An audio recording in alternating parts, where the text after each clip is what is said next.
ఉద్యోగాలు పదే పదే మీరు 2 లక్షల ఉద్యోగాలు ఇస్తారన్నారు. ఎక్కడ పోయినా మీరు 2 లక్షల ఉద్యోగాలు?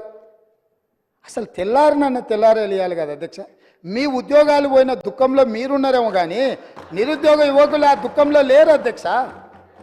ఉద్యోగ అవకాశాలు కల్పించాలంటే దానికి ఒక ప్రాసెస్ ఉంటుంది అధ్యక్ష, ఒక విధానం ఉంటుంది. జస్ట్ లైక్ దట్ ఇట్లా చేయడానికి ఉండదు. గతంలో మీరు చేసినట్టు మేము చేయలేము. జిరాక్స్ సెంటర్లలో పల్లి బఠానీలు అమ్మినట్టు పరీక్షా పత్రాలు ఎక్కడ పడితే అక్కడ సంతలో సరుకులాక అమ్ముకునే విధానం మేము దేదలుచుకోలేదు అధ్యక్ష. మా పేషీలలో ఉండేటోళ్ళు ఎవరు అట్లాంటి దాంట్లో లేరు అధ్యక్ష. మా పేషీలలో ఉండే వాళ్ళ బంధువులు ఎవరు ఇట్లాంటి కుంభకోణాలలో లేరు అధ్యక్ష. మేము మీలాగా కాదు, మీరు మీలాగా మమ్మల్ని ఎందుకు అనుకుంటున్నారు? ఒక విధానం, ఆ విధానంలో మేము ప్రయత్నం చేస్తున్నాము. గతంలో మీరు నియమించిన వాళ్ళకి అర్హత లేదని హైకోర్టు చెప్పింది సభ్యులుగా. వాళ్ళని తొలగించమంటే రాజీనామా చేయమని అంటే వాళ్ళు విస్మించు కూర్చుంటే కొన్ని విధి విధానాల వల్ల వాళ్ళని తొలగించడానికి కొంత ఆలస్యమైంది. వాళ్ళ వెనకాల కూడా మరి మీరే ఉన్నారా అంటే నాకు తెలియదు, అది మీరు చెప్పాలి ఉన్నారో లేరో. ఏదేమైనా వాళ్ళని తొలగించడము, కొత్తగా నోటిఫికేషన్ ఇవ్వడం, కొత్తగా ఆహ్వానించడం, చైర్మన్గా అదేవిధంగా సభ్యులుగా నియమించడం, ఇదంతా కూడా ఒక ప్రాసెస్. ఇదే కాకుండా గతంలో ఇచ్చిన నోటిఫికేషన్లకు కూడా ఎంతసేపు మీ ఉద్యోగాలను రెన్యువల్ చేసుకోవాలన్న ఆలోచనలో పడి ఆ తాపత్రయంలో మీరు వాళ్ళ ఉద్యోగ నియామకాలు చేపట్టకపోవడం వల్ల వైద్య ఆరోగ్య శాఖలో మీరు నియామకాలు చేపట్టకుండా వదిలేస్తే మేము వచ్చి ఆ సమస్యలు పరిష్కరించి పెద్దలు దామోదర్ రాజనరసింహ గారు మొట్టమొదట ఆ కార్యక్రమాన్ని చేపట్టి 6,956 స్టాఫ్ నర్సు ఉద్యోగాలు ఎల్బీ స్టేడియంలో నియామక పత్రాలు వాళ్ళకి అందజేసినాం అధ్యక్ష. ఇది మా చిత్తశుద్ధి.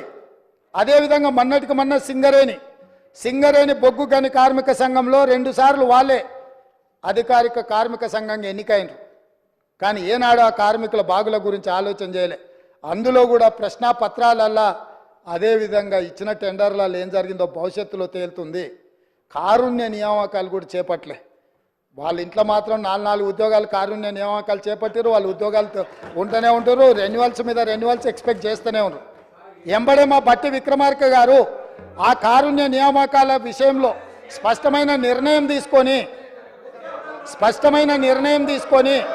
441 కారుణ్య నియామకాలు మొన్నటికి మొన్న నక్లెస్ రోడ్లో అంబేద్కర్ సాక్షిగా ఉద్యోగ నియామకాలు చేపట్టిన అధ్యక్ష.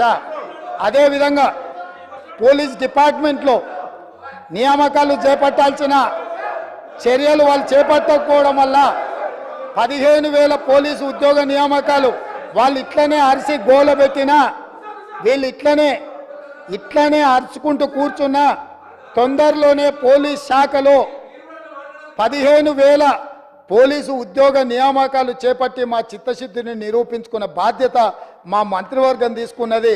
వాళ్ళు అరిసి గోలబెట్టిన చొక్కాలు చించుకున్న 15 రోజుల్లో వాళ్ళు అడ్డం పడ్డా సరే 15,000 నియామకాలు పోలీసులను చేపట్టి నిరుద్యోగ యువకులను ఆదుకునే బాధ్యత మేము తీసుకుంటాం అధ్యక్ష.